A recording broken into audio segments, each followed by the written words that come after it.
What's up, guys? Welcome to the show. This is your host, Jason Schnitzer, and I am the husband coach. Here is your next episode.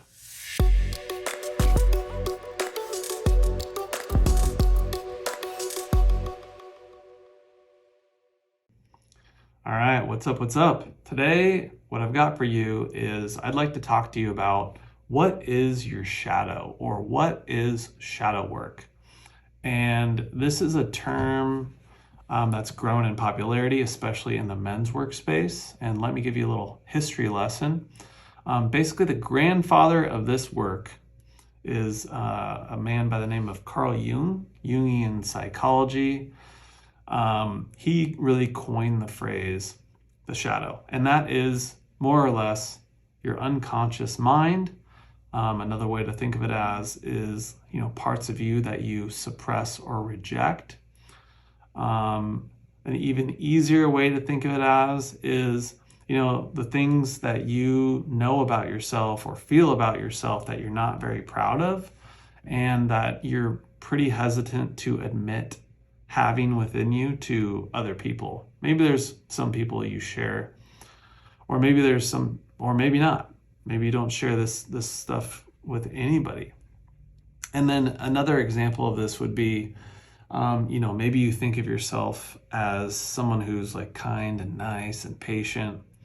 And, there's aspects of your shadow that might contain feelings of anger or impatience or frustration, but you suppress or repress or deny those things. And really the point of, understanding your shadow or shadow work is integration, right? It's very healing to be able to take what is implicit, or in other words, like you don't say, inside of you and make it explicit and be able to integrate, make it known, to be able to accept those things. Because whenever you have to repress or suppress things, you add to your allostatic load. And your allostatic load is more or less the amount of bandwidth that your body and your nervous system takes on over an extended period of time. And again, when you have to repress or suppress things, you tack onto that wear and tear, which causes, burnout, overwhelm, panic attacks, stress, anxiety, all of those things. So the better you can manage your allostatic load, the more likely you're going to be able to live a happy and joyful life. And, I'll never forget, Dr. Gabor Mate has a great kind of visual analogy for this type of thing. And that is, you can think of your shadow or elements of your shadow that you repress or reject as kind of like a beach ball, right? And think of hiding that beach ball under the water, right? You're pushing it under the water. You're trying to keep it from coming up, right? Because a lot of these elements of yourself, they'll just come up. All of a sudden, you'll have a thought or a feeling, and it won't be aligned with, the image that you might have of yourself. And so you'll repress or deny that feeling. And that's kind of like the beach ball coming up, and you have to spend energy to keep that under the water. So if you can imagine, if you have a lot of these types of things, how much energy that actually takes. And basically how your shadow gets developed is based on what was acceptable or unacceptable to your caregivers when you were younger. So, mom and dad, it's like, what was acceptable thoughts, feelings, and emotions to have at home? What did they hide from other friends and family? What did they not feel comfortable sharing? What image did they try to keep up? All of those things play into the dynamic of, therefore, what is acceptable for you to share.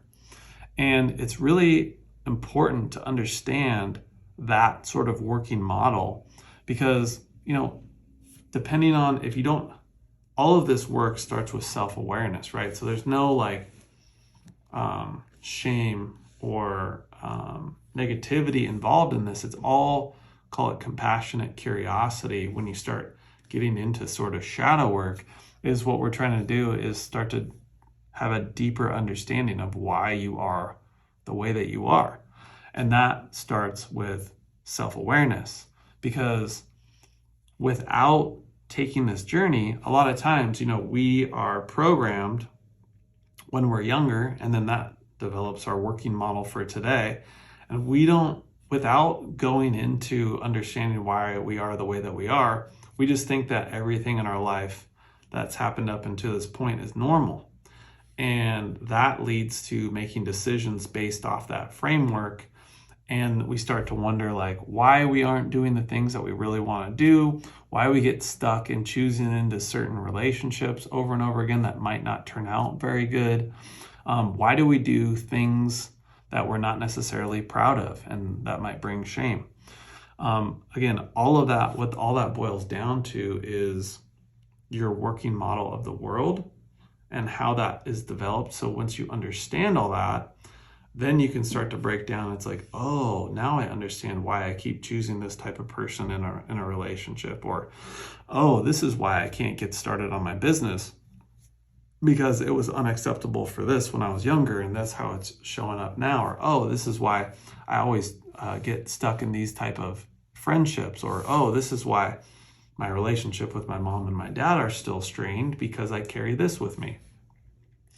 And again, going back to understanding your shadow and doing shadow work, once you're able to start to accept these parts of you, without shame, and release that shame, you are able to release the energy that is needed to, again, suppress that beach ball under the water. And if you can imagine the overwhelming relief potential, especially for usually the length of time that people carry this type of stuff with them from childhood until, 20, 30, 40, 50, 60 years old, sometimes older, that can be super relieving to kind of unburden that weight and that responsibility to, basically protect yourself from that stuff. And at least what I've found with my own self and my clients is when you are able to integrate your shadow, all of a sudden you free up all that bandwidth, which frees up more energy, which frees up more positive emotions like excitement, renewed sense in the future, and creativity that allows you to push beyond areas where, maybe in the past it didn't even seem possible. Which probably my favorite part about this work is it's the unburdening process just feels like you're dropping armor, right? Because you're naturally protecting with the things that you kind of keep out or keep away from people. So think of it as when you haven't integrated your shadow and you're hiding things, you need to have a plate mail on, right? To protect people from seeing or poking at those things that you're not comfortable talking about or feeling or having people see. But once that's integrated, it's oh, dude, I don't even need to wear this armor anymore. You drop the armor, then what happens? All of a sudden, you feel lighter on your feet, more capable of being dexterous, like I said, creative, jump around, and ready to move towards the future. So if you are curious about shadow work or getting to know your shadow better, this is absolutely something that we do in my one-on-one coaching. And especially if you're finding yourself stuck in loops or cycles, you find yourself trying harder but ending up in the same spot. You find yourself setting goals and falling short. You've wanted to start the business, haven't started the business. You're kind of stuck in these, looping fight cycles or disagreements with your wife. 100% this type of work is going to help you relieve that from your life. So if you're curious to find out more, check me out on Jason Schnitzer Coaching on Instagram and jasonschnitzercoaching.com. You can read a little bit more about me on there. So thanks for watching, you guys, and catch you guys next time.